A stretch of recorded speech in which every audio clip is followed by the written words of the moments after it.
Hello, hi.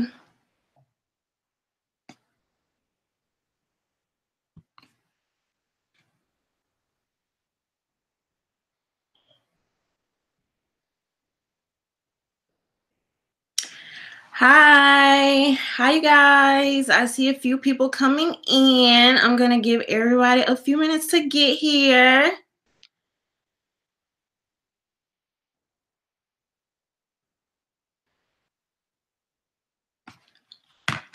Hey, y'all.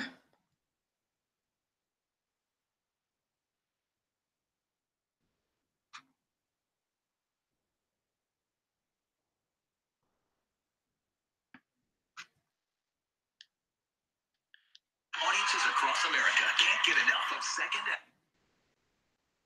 Hey, y'all. Okay, there we go. All right. Hey, O'Shea. Hey, little Mike. I know, Nicholas. I know. Hi. We're going to try to get to him. I know sometimes I be going off on a tangent. Hey, David. I'm going to give people a few more minutes to get in here, y'all.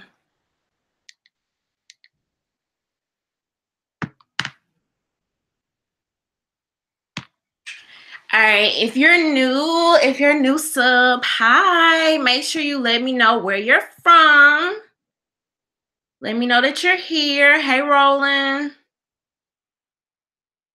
Cajun, why you talking about O'Shea? Why are you doing it? Hey, Pugface. How are you guys? I'm giving people a few minutes to. Oh, I was moving so fast. Thank you for the super chat, O'Shea. All right, we got somebody for Connecticut. This is my first person from Connecticut. Hey, Dudley. Behind the Shutter Release Photography. That's a really long name, but we got Wisconsin here. I'm in the PNW, but I'm from the Bay Area. Okay. And this is my first time using. Hey, we got somebody from NY. This is my first time using Hangouts as well. So y'all make sure y'all let me know how it's looking. Thank you, Reggie. Hey, Smurf. Hey, Ernest. Cajun say he got a block on O'Shea for defending ABL. Oh Lord, I'm definitely not gonna get into that. But all right, y'all. Hopefully everybody is doing well. Originally from Boston, but currently studying in Chicago.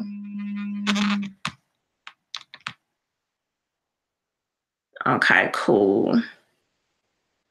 Thank you, Dudley. I'm trying. As y'all can see. Hopefully you saw my video from the other day about the riots going on in France. If not, I am going to be talking about that a little bit tonight. But yeah, I do have a range of topics. So we're gonna be talking about a couple different things. And like I said, this is my first time using Google Hangouts and I'll be using the screen share feature for the first time. So y'all let me know. Y'all let me know how it's looking.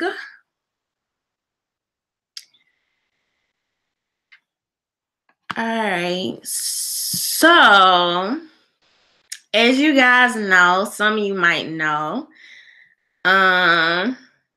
So what the topic, Clinton and empty arenas. You already know. I was just about to say that. So the Clintons are currently on it looks a little rougher, but it may just be the 720p. Roland, do you know if I can change that? And well, I don't know if you use Google Hangouts. I don't know if it's an option. But hopefully I could change that. I don't know. This is my first time, so I'm gonna play around with it just a little bit. But we'll see. But yes, the Clintons in their speaking tour. So I think this is like, hey Ramen. I think this is like super interesting because I said not long ago in a video that CNN did like a whole segment where people were basically like this was like right before midterms, and they were basically saying how they wanted the Clintons to like go away because they felt like they were negatively impacting the midterms and things like this. And so I just think it's interesting that they have this tour going, but I'm basically wondering like what's the motivation? What's the motivation for that? But let me try to see if we can get y'all to see this article that I was looking at earlier.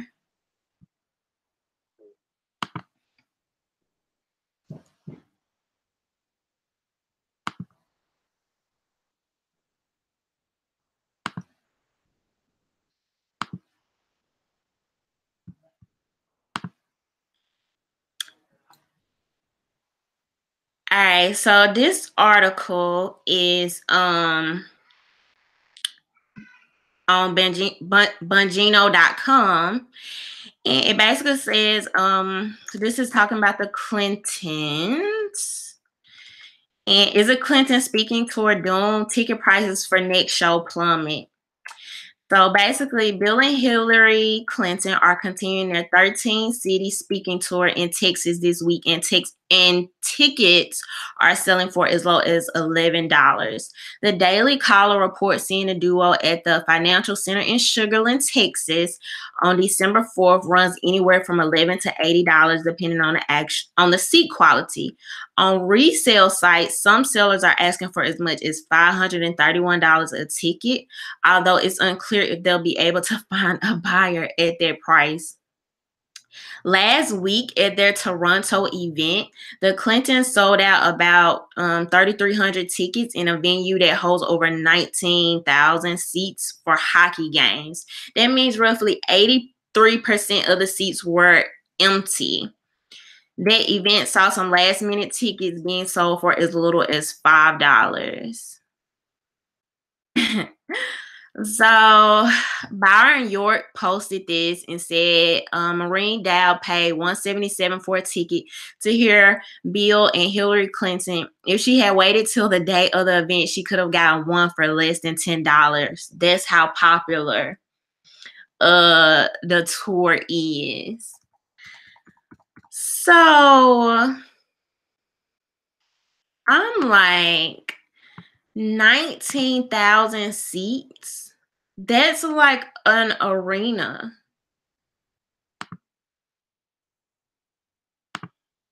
That is an arena. And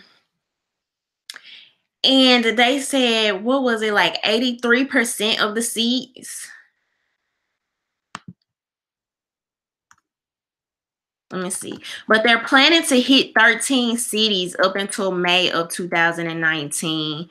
So 83% of the seats were empty. So in my head, I don't know, like, to me, when I think about the Clintons, I don't know why in my head I would have naturally pictured like a small venue. I really just don't understand. And I don't understand like their management. Like, who is telling y'all that y'all can sell out 19,000 seats? You know what I mean? So I looked myself. I looked on Ticketmaster today, and I looked on Vivid. I think it's Vivid Seats or something like that. But the seats were mostly like starting at like $60. And I'm thinking, I wouldn't pay $60 to see the Clintons. And then what exactly are you going to talk about? What I feel like for a speaking tour, you have to have some relatability. You have to have something there that people want to see, people want to hear, and they just don't have it. They just don't have it anymore. And when even CNN, which some of y'all, I be seeing y'all talking about the Clinton News Network, even when CNN does a whole segment and people talking about the Clintons just need to go away. The Clintons, these are Democrats. saying, you know, the Clintons just need to go away. They just need to disappear. I think that in itself says a lot. Some people think they actually, some people said they actually impacted, well, they felt like they were having a negative impact on the midterms. Ernest said they're in competition with Trump, filling up stadiums, LOL. Ernest, I don't care what people say about Trump. He has the entertaining reality show factor. He has something that people tune in, whether it's to hate him or to love him. People tune in. I was reading something today that says the news in general has sparked like by 3%, has increased. I can't remember if it was being watched or the revenue, but it's increased by 3%. So people eating it up. But like Troy said, they down there snatching kids. See, I'm not about to play with y'all tonight. But as far as Smart said, her tour is to explain why she lost in 2016. So let me ask y'all this. Do y'all think this tour is a precursor to, do y'all think she's going to run again? Do y'all think she's going to run again in 2020?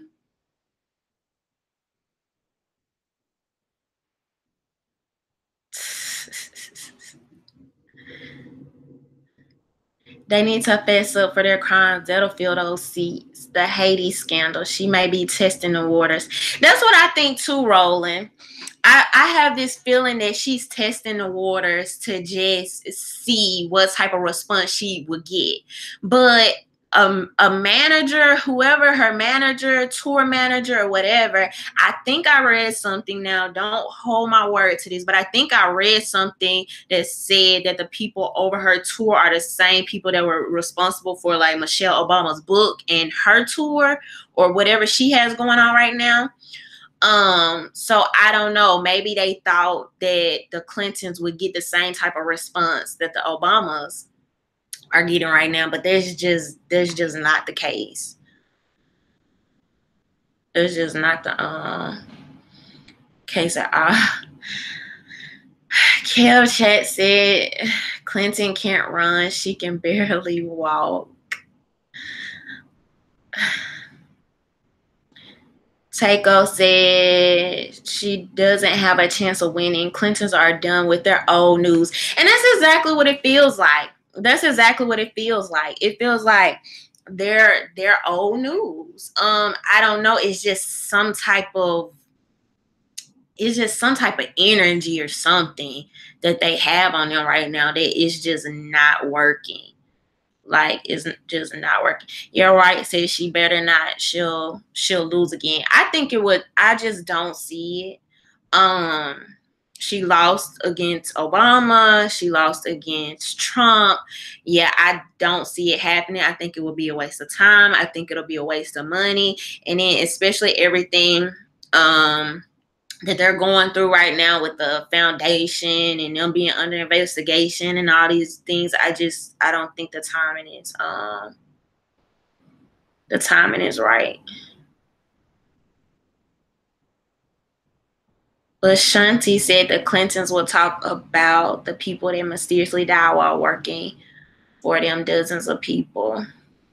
Roland said they're hurting for donations at the CF2. Donations down 58% in 2017 alone. So the Clinton Foundation.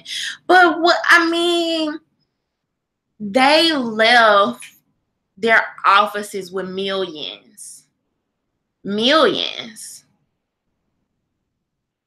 Prince Azen said Bernie 2020 or Nina Turner 2020. Roman says soulless people like them can't see the tea leaves or the writings on the wall.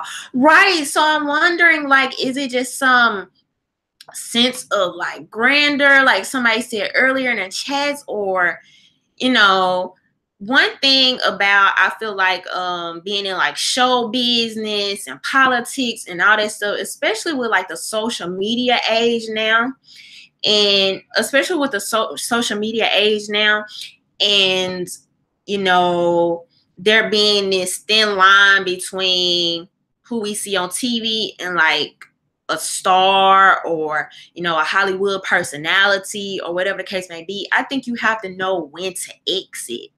Like, you have to know when to exit. So I don't know, they kind of giving me like Beyonce and Jay-Z vibe. Like, I feel like they only have a few years left as well. So I just be like, I hope y'all don't, you know, like when people just outstay their welcome or whatever.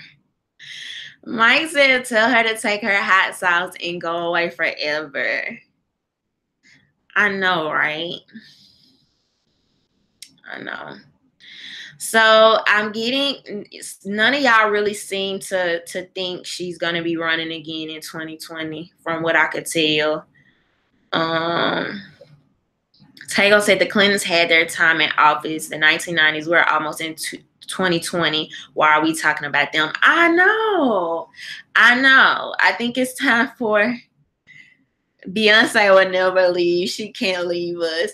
Beyonce makes some great music, and I can't necessarily say she's in her prime, but she's still at the top of her game. But I just hope they have an exit strategy. Like, don't be like, you know how some of these people are. They still make music, they still perform, and it's like, no, you should be at home enjoying your kids and your grandkids. So, Reggie said Michelle Obama could beat Trump, I believe, not Hillary.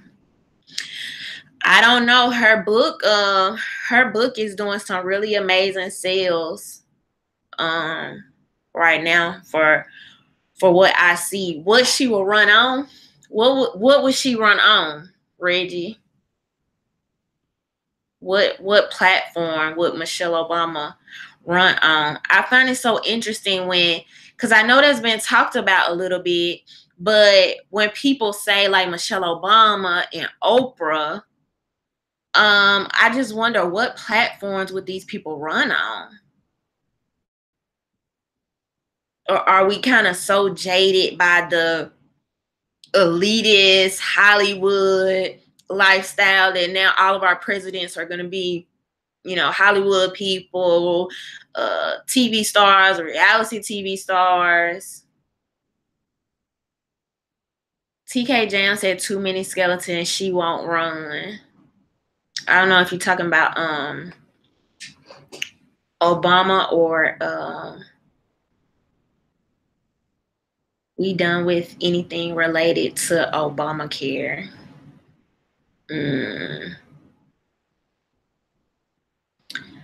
I don't know.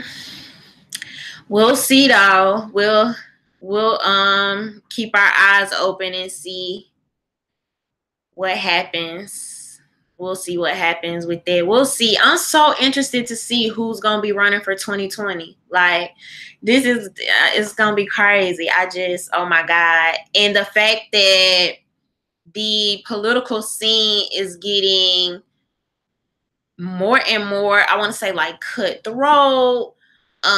Is getting, I feel, well, I don't know if I want to say it's getting less politically correct. I don't know. I think it's a struggle as far as that much, but it's gonna be a showdown. That's all I'm saying.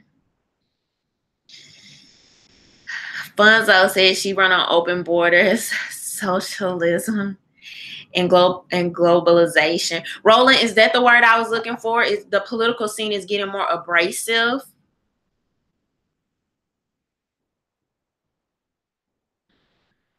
You think Beto and Alexandra Cortez running together on the same ticket? You honestly think they have a chance, Mike? Seriously? Those two on the same ticket?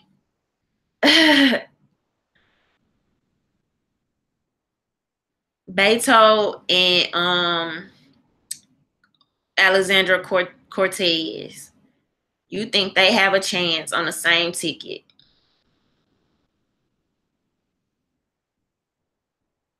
James said they want Kamala Harris. Tony is laughing at you. He said Dumb and Dumber. I don't know, man. I don't know. They do want Kamala Harris to run. I think Cory Booker is talking about it. I don't think Kamala Harris stands a chance. I honestly think Beto and Alexandra Cortez actually have a better chance than Kamala Harris. I just can't see it. I can't see it at all. But whoever it is, it's definitely gonna be a showdown. It's gonna be a lot of material for me and for us to talk about.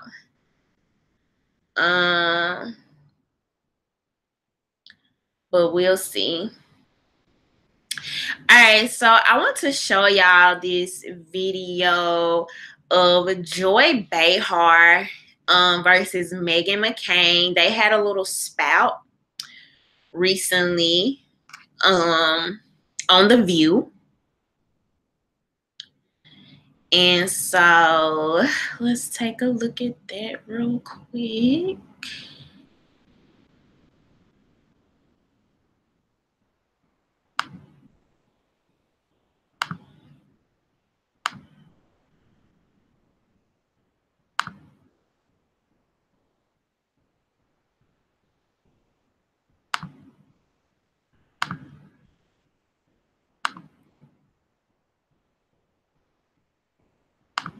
He said, those who think we're powerless to do anything about the greenhouse effect are forgetting about the White House effect.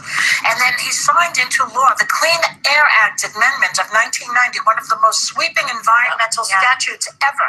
This president that we have now is trying to unravel everything that he did and Obama did. And if I ever become a one-issue voter, it will be about pollution and the greenhouse effect. And can we focus on the president, please? I don't want to talk about Trump. We're honoring a great president who's passed. Please, I want to talk about. We're just honoring, but I'm not interested in your one issue. I don't care what you're interested in. I don't care what you're interested in We'll either. go right back.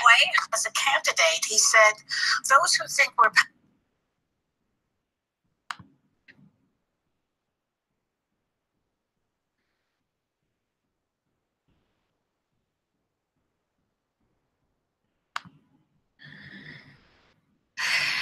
So as y'all could see, obviously this was supposed to be some type of like tribute to George W.H. Bush. And Joy Behar basically went on to compare him to Trump. Now, hold on. We're gonna watch it one more time, y'all. Because I don't want y'all to miss what she was saying. As a candidate, he said, those who think we're powerless to do anything about the greenhouse effect are forgetting about the White House effect. And then he signed into law the Clean Air Act Amendment of 1990, one of the most sweeping environmental statutes ever. This president that we have now is trying to unravel everything that he did and Obama did. And if I ever become a one-issue voter, it will be about pollution and the greenhouse effect. And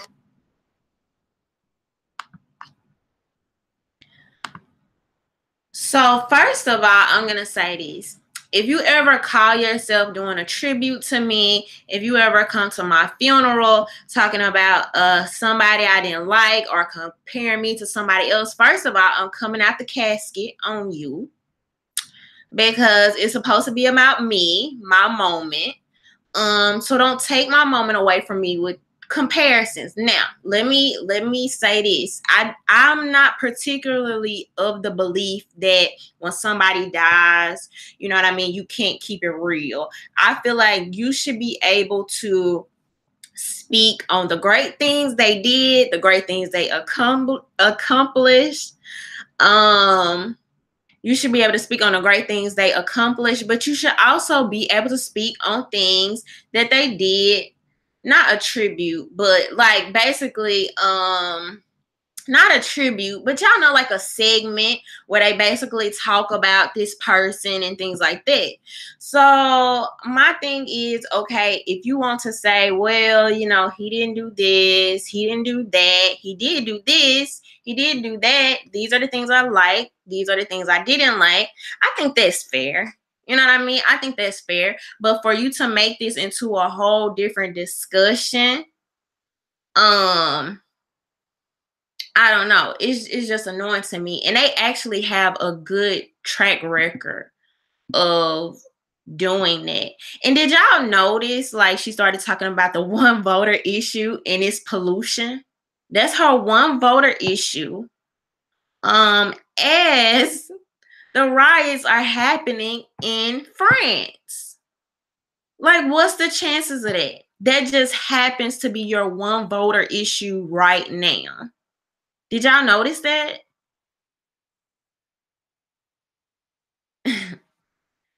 Did y'all notice that this was the perfect opportune time out of everything else she could have said that George H.W. Bush ever did? It just happens to be, coincidentally, it just happens to be the green issue, right? Pollution. What's the chances of that? So do y'all see, like, this is what I be talking about with the media. What is the chances of every single issue, every single thing you ever could have talked about that this man did to compare to Trump? It happens to be the one issue that the media knows that is, well, barely, but in the news right now in France. So my thing is that, like, I don't know, it's just so obvious to me. It's so obvious to me. It's so overt. Like, I mean, so I'm like, okay, this has to be a connection, because in my head I just keep thinking, like, what's the chances of that? Out of everything she could have brought up, everything she could have said, she had her cue card ready to say, oh, if I was a one voter issue, I'll be voting on pollution. So it's basically like they're warming us up to this thing. It's basically like they're saying, okay, get ready, because y'all are next. The next topic, we on illegal immigration right now. Next, we're going to be moving on over to pollution. Pollution is going to be the next hot button topic.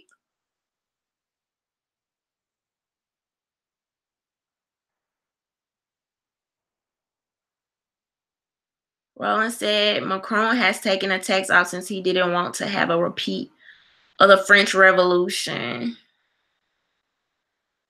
Do you want to be France, James?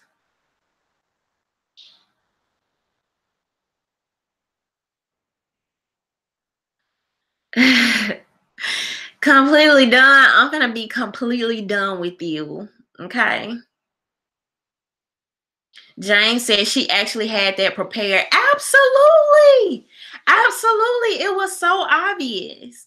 It was so obvious. It was so obvious to me. I'm like, like, this is something I was just talking about. Michael said France is not about the tax. Yes, I've been seeing several different things. And I watched some people in France that were at the protest talking. That's definitely what the media is projecting it as. But what else would you say it is, Michael? TK said these shows are programming tools. Yes. Yes. If somebody could know what's going on in France right now, you would have to be able to make that connection. You would have to be able to make that connection. It's too obvious. The timing is too peculiar. The timing is too peculiar. So you telling me The View is a show that has constantly talked about women and children at the border, right? Women and children, illegal immigration. But now all of a sudden, if you could be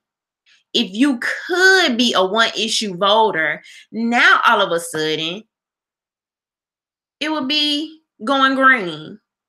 It would have to do with pollution. I don't know. That's giving me way scripted vibes.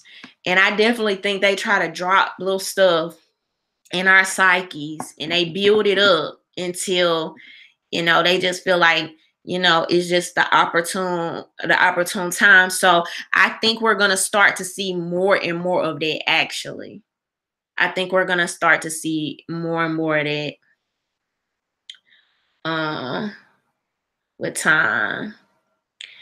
Prince Azen said, what's wrong with having notes? It's nothing wrong with having notes, but we have to know that there are oftentimes agendas behind these shows. And so I am just saying it is a very interesting connection that all of a sudden, as these riots are going on with France, right? And it's about global warming, the carbon tax, your carbon footprint, and all of this. As this is going on, the media is barely covering it as it is. But around that same time, all of a sudden, if Joy Behar could be a one voter issue, now all of a sudden it would be pollution. It will be clean air. Then you use the death of somebody, right? You use the death of somebody to make this a point. Instead of making it your own segment, she turned around and used it as a point to point at Trump. So it wasn't even like it was a different segment. She said it at a different time, the setup, right? Because, this person died. I always talk about how people try to use these emotional talking points and they do it at the right time and they try to play on our emotions. So it was she was an opportunist. Whoever wrote it for her or her. It was just a perfect opportunity to just slide that in there as people are feeling some way about the death of George H.W. Bush. And so I just want people to see that connection. You can say it's a coincidence, but you got it on a note card. I would say that's a hell of a coincidence. So I don't know. That's just crazy. Roland says all for amplification. Ramen says psychological warfare, guard your mind. She said that was a right time. It wasn't a tribute. But this is what I'm asking you. Prince Azen. How is that the right time to talk about pollution? And you're talking about the death of a person. So are you telling me that in the complete time that George H.W. Bush was a political figure, you honestly believe that was the most important or significant thing that he did? For her to bring up that issue, you see absolutely no connection. Like, it's just, really, you see no connection at all. So what you're going to see as we move forward, a lot of people have been talking about global warming leading up. Jane says she's pollution. A lot of people have been talking about global warming kind of leading up to these riots, even though they have been having some on and off, but these are the worst ones. And so y'all are going to see this over time. It's going to become the new talking point. Is going to get bigger and bigger. Okay, it's been illegal immigration, right? The next one is looking like it's going to be way more global warming. That's going to be the next hot button topic. And obviously with the carbon tax that's happening in France, 60% increase in their fuel prices. I think it's a lot to look at and a lot to think about, and I don't think we should deny that.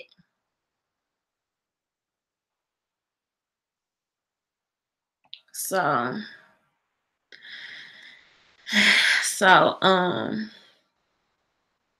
what happened to the caravan talking point? That's a good point. Hey Brandon, thank you. What happened to the caravan talking point? Who knows? Who knows? And so this is the thing, like, oh my God, it's so much to keep up with. It's so much to keep up with. Things are constantly happening. The news is coming at us so quickly. Completely done. You say your son is in France right now. What is he saying? What's he saying about all this? Oh my God. Fonzo said Joy and the rest of the love hated all of the Bush family as they should, but now the Bush family is anti-Trump, so now they like them. It's BS.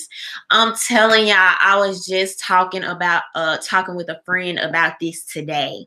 Like, I said, just watch, 20, 50 years from now, however long, when Trump passes. Just watch. It's going to be a totally different, because when you're gone, I think the media, they feel like they don't have anything to lose anymore now. It's a completely different story. It was the same way with John McCain.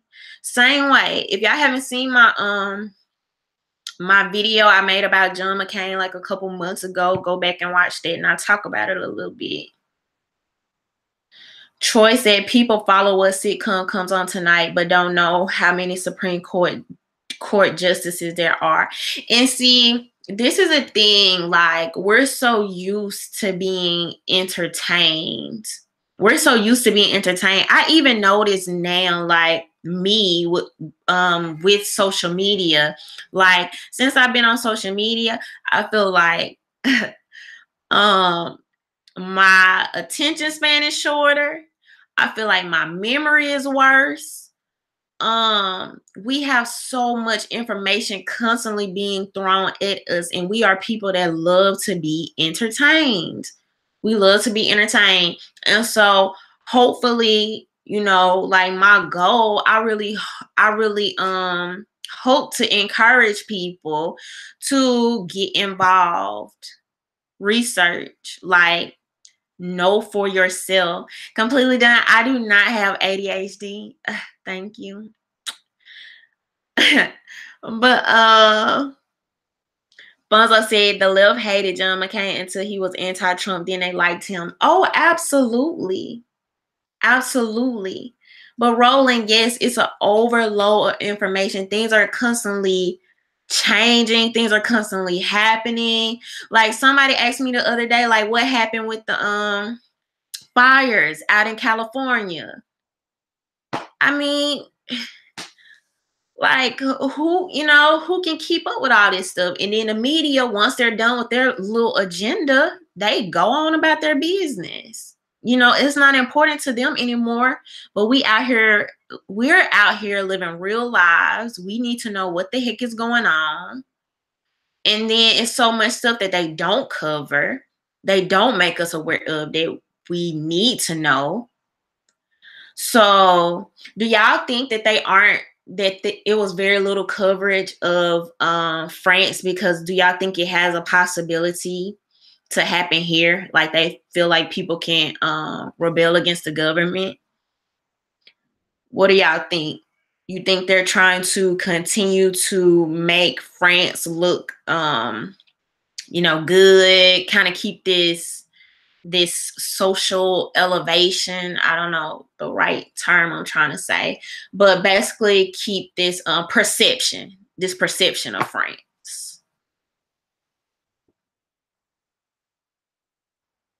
Roland said it's not about being thorough, but about being first and live. And I hate that. And I think I wouldn't hate it as much if they would come back and correct the stories. You know what I mean? Come back, correct the stories, update them, fix it. They never do that. And I think it would take a very reputable news source to do that. Like, If you have updated information, update your viewers. That just makes sense. But they'd be like, oh, let me put this story out, and like, I'm out, I'm good. Like, we put it out first. We got the clicks, we got the views. So it's no integrity. You know what I mean? Really, you're right. He said people aren't going to rebel. They have to go to work. People in France have to go to work too. It's just their fuel is so freaking high now, they probably can't afford to get there.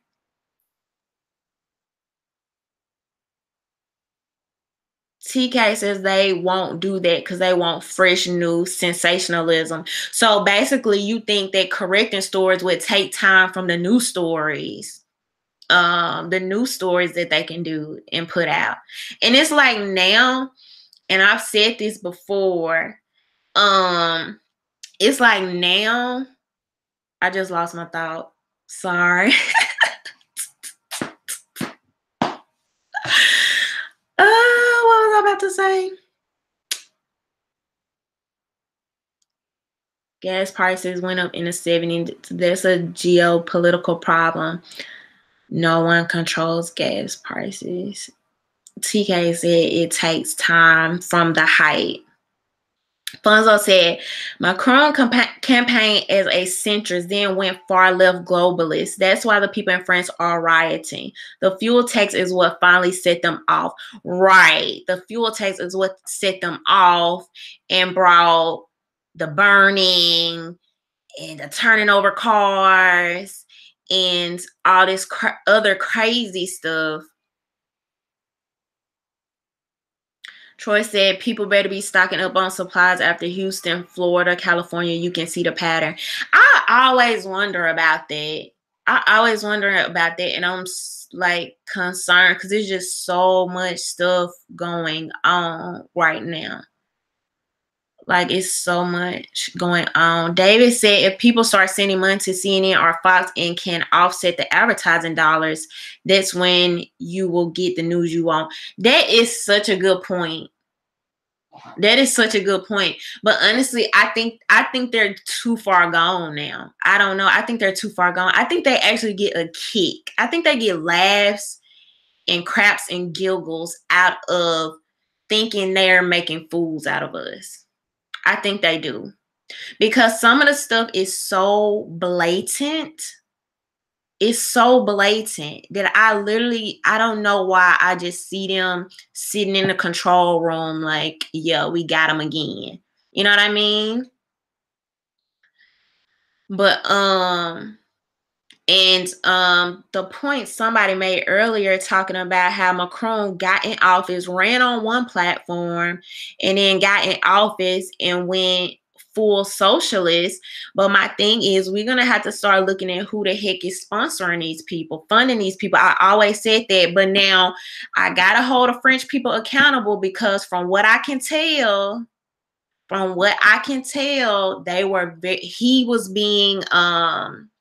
it was already being talked about during his campaign run. People were already asking, and people already had suspicions because of his ties to the Rothschild. So, and that's what I got from what I researched. So if that's the case, you know what I mean? What do you say to that?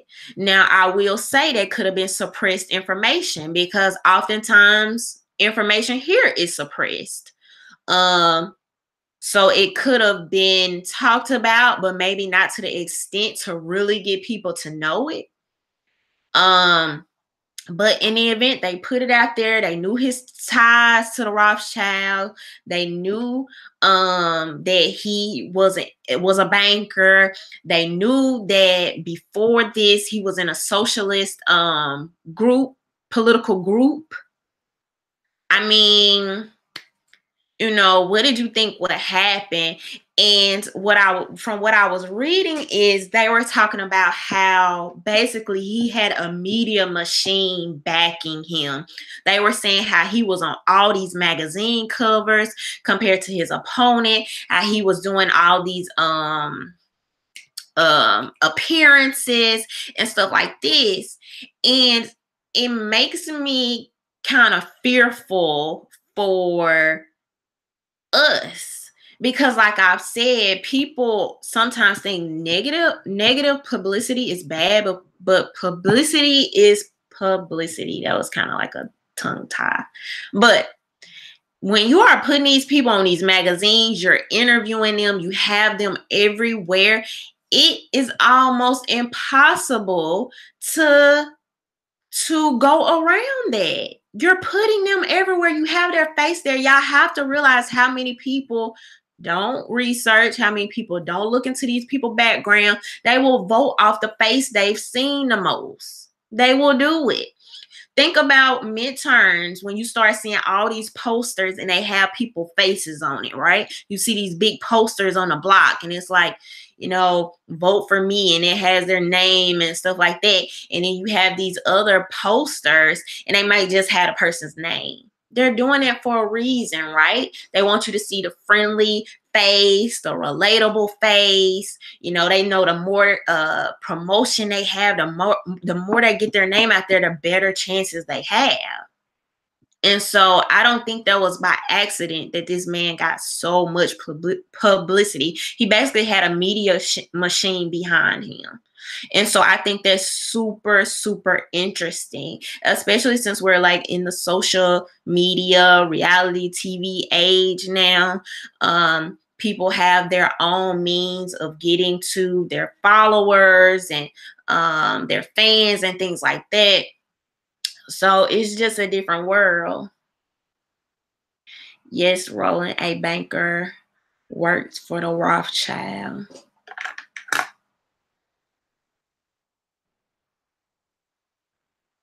The Koch brothers are anti-Trump because Trump is anti-globalist agenda.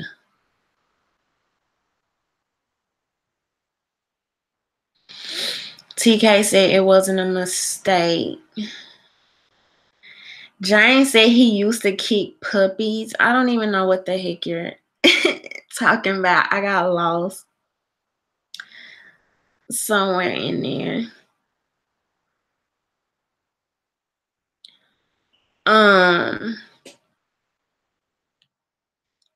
But I wanted to show y'all this one last article, but I completely done.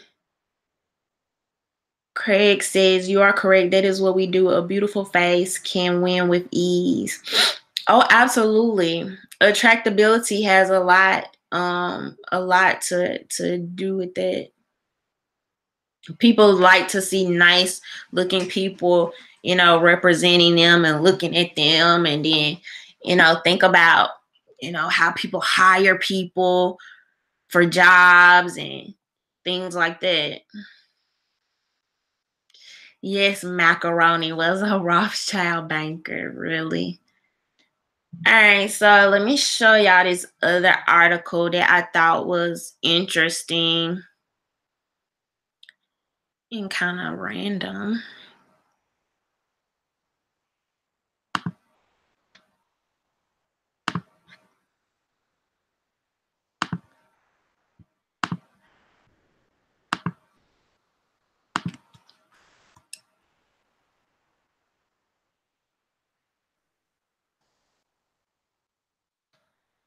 All right, so veganism could get the same legal protections as religion. So this is in Great Britain.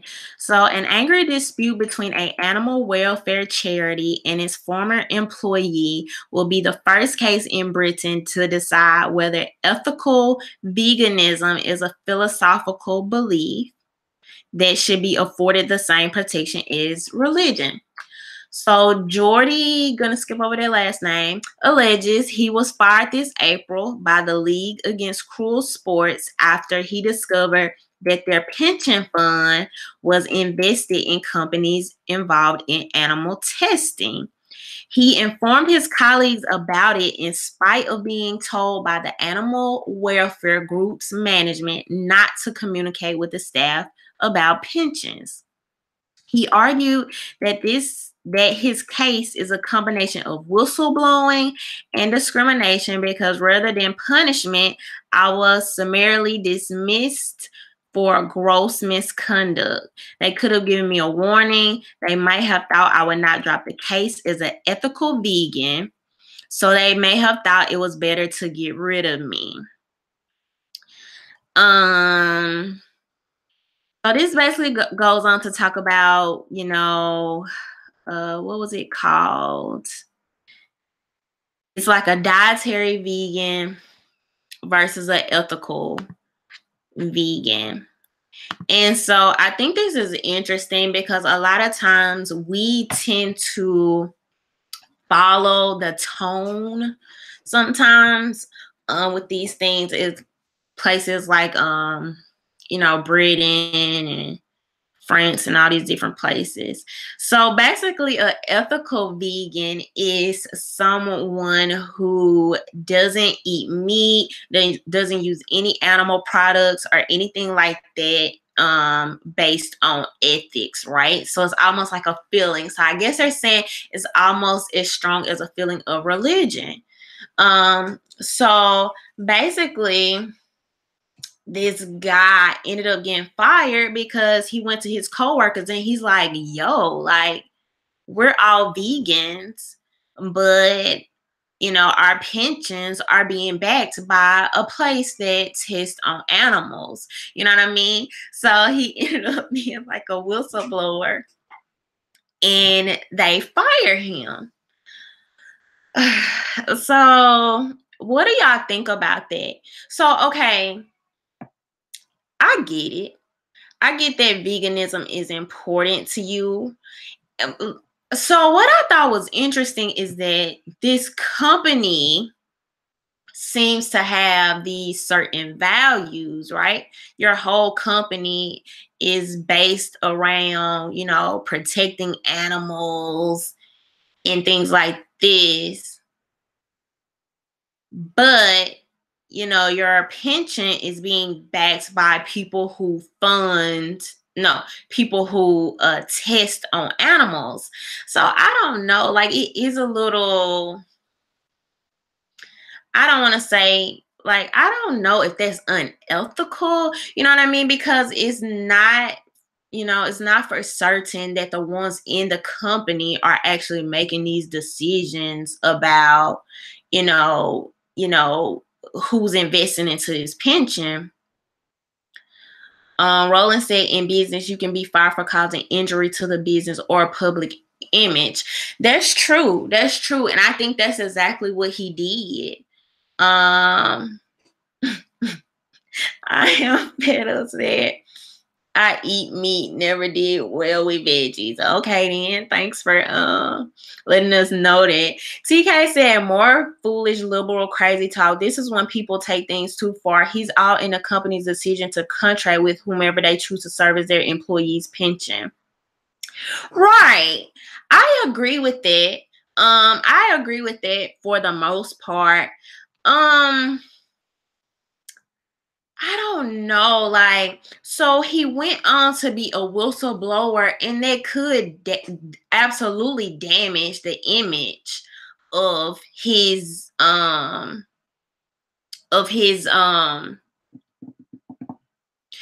okay, I'm thinking about it like this, right? Say I am a Christian and I don't drink, but you know, my pension is tied to a company that sells beer. You know what? Well, okay, it would have to be a Christian company for my it would have to be a Christian company for it to make sense. So say I work for like the Bible store or something, and I find out that my pension is tied to a beer company. How would that make me feel? I don't know. I thought I knew how I felt about this earlier. But the thing is, at the end of the day, the company has to do what's in their best interest. Now, I feel like he could have brought it up and it could have been something for them to look to in the meantime. But basically what's going to happen is he's going to try to make veganism, or these people, his lawyers and all these people are going to try to make veganism a protected class. So it would be like, religion, but I don't necessarily think he got fired on the basis. He didn't get fired on the basis of veganism, right? He basically got fired because he was a whistleblower. You going around talking about your pension, you know what I mean? So he's gonna have to prove that they fired him strictly because he's vegan. And I just don't think it's gonna work out in his favor, because you're working for a company that's against animal cruelty. So ultimately, I don't know. Maybe the company did what they had to do. What do y'all think? What do y'all think? Do you think what the company does ties into your ethics? How can a vegan have a barbecue? I don't know. Maybe they'll put vegetables on a grill. TK said he got fired for being an A. Yeah, right. Said veganism isn't a protected class. They're gonna try to make it a protected class. That's what I got from the article, was basically asking, do you think it should be a protected class? I think it's such a stretch. I think some of this stuff just creates some crazy precedents, man. Like I'm telling y'all, it's like it's never ending. It's never ending. It's never ending. So I don't know. That would be one really tough case for him to prove. But I think things like this just kind of show, like where the world is headed, and like how things are happening. And for certain, if something is happening in Britain, y'all best believe they're gonna be trying to do it here. James said, I disagree with the ethics of Democrats. Want to go down that road? You could tell me what you disagree with. I wouldn't mind hearing that. TK said, too much government control. People are surrendering. Now, I will say this, since we're talking about Democrats, what's so weird to me, and I've always said this, what is so weird to me is that, especially like where I'm from, where I come from, and people in Democratic circles, usually you don't trust the police, you don't trust the government, you don't trust politicians. How do you in turn around and want bigger government? It does not add up. I've always said that. It doesn't, like me, I don't trust the government. I don't trust them. I never had. The less they can do, the better. The less they can do, the better. That's how I feel. So if you don't trust the government, why would you want more government? And for us to see how corrupt people are across the aisle, for us to see how freaking corrupt people are, how do you turn around and want more government? It does not make sense to me. It doesn't make sense. I don't trust them. I don't want more government. I don't want bigger government. TK, cause you country folk. What? Roland said, I don't trust them.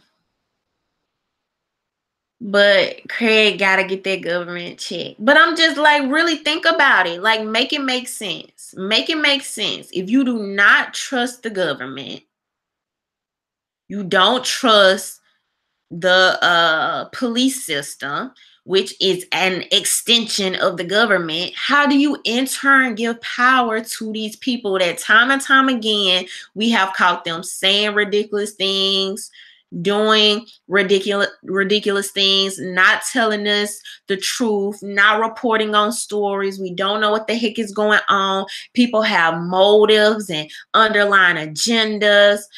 People, it's just,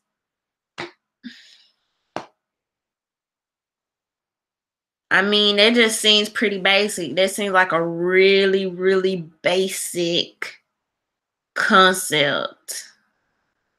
Like I want to keep the government out as much as possible because, like I said, I don't trust a lot of them as far as I can throw them, and that's a whole lot of them.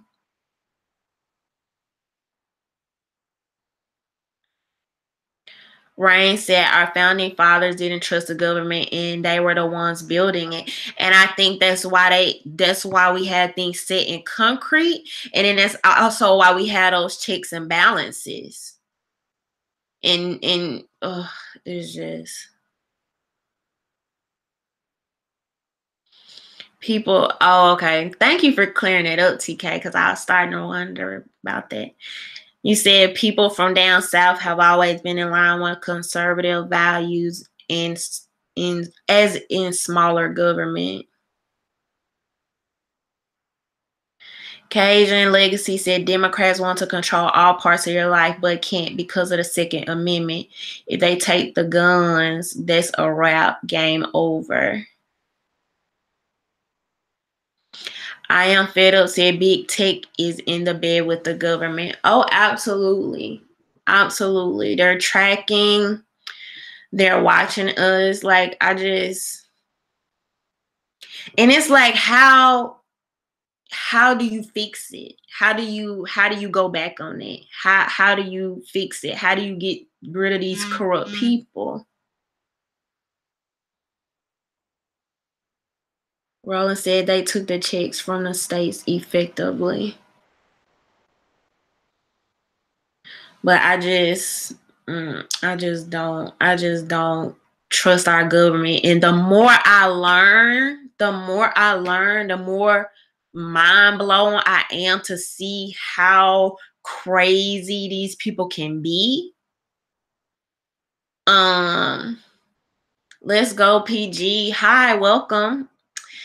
He said, when you say checks and balances, can you explain what you're talking about, please? So basically, when I say checks and balances, I'm talking about you have the Senate and the House. I am talking about that executive orders are discouraged. I'm talking about, we try to run things through Congress where they vote on things. I am talking about we have a constitution that's already in place. So people aren't really supposed to go out of the bounds of what's there. Tonka said Google needs to be broken down by this administration before it's too late. We're hoping to see that soon. It's in talks. I haven't heard much about it lately because of everything else that's been going on. But hopefully Google, Facebook, Twitter, all these people should be getting put through the ringer real soon. And so we'll see what happens with that. But they absolutely need to be held accountable. Ryan says Congress writes, the president signs, neither can create laws by themselves. Thank you. Mm-hmm.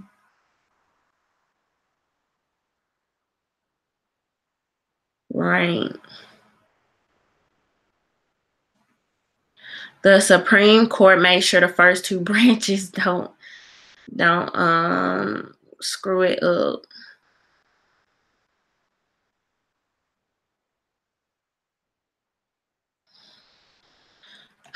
But yeah, and that's why sometimes you see things, people talk about how slow like the government is to make things happen and get things done. And that's why, because sometimes you have people blocking things for their own interest, like Mitch McConnell and what's going on with the First Step Act right now. I'll probably end up doing a whole video on that. But you have people like that are in power. You're actively standing in the way of making this happen, allowing this to happen. And Yo Right said that's by design, and it is. You know what I mean? And I think when these systems were put into place, it was supposed to make things better, make things work, not be used for agendas and trickery and people standing in the way, you know, on their own behalves, or, you know, just doing this to be disruptive and things like that. So, but yeah. So, Tonka said vegans are eating our greenery and causing wildfires. Really? Right. That's what I was saying. Let's go, PG. The checks and balances are supposed to make things better. But right now, you have so much going on. You have so many people with agendas and so many corrupt people in place. That a lot of this stuff I feel like is a deadlock. It's at a deadlock and it's too much back and forth. So, but all right, y'all. I've been on here for a while. So I'm about to hop off. Hopefully I have a couple videos in mind I want to make soon. So y'all be out on the lookout for those. If you have not seen my video about the riots in France, make sure you go ahead and check that out for me. Let me know what y'all think. I just think it's so interesting how the media just be hiding this stuff from us. And sometimes I just look up on this stuff. It's not because they're telling me on the news. And if they do tell you, they'll have a quick little 1-minute session. But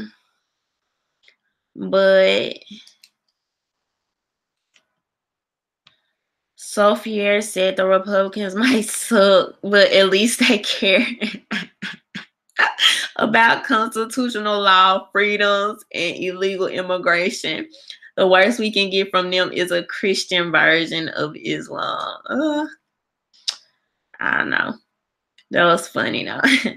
But all right, y'all. Y'all have a good night. If you are not subscribed, don't forget to subscribe. Thank y'all for watching. For the people that don't know, I'm pretty much here every Tuesday around 7 p.m. Central Time.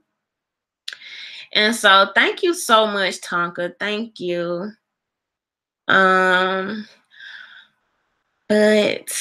I love you, Rhonda. You on my heart. Oh, thank you, Michael. Thank you. No, I'm just kidding. All right, y'all. Bye.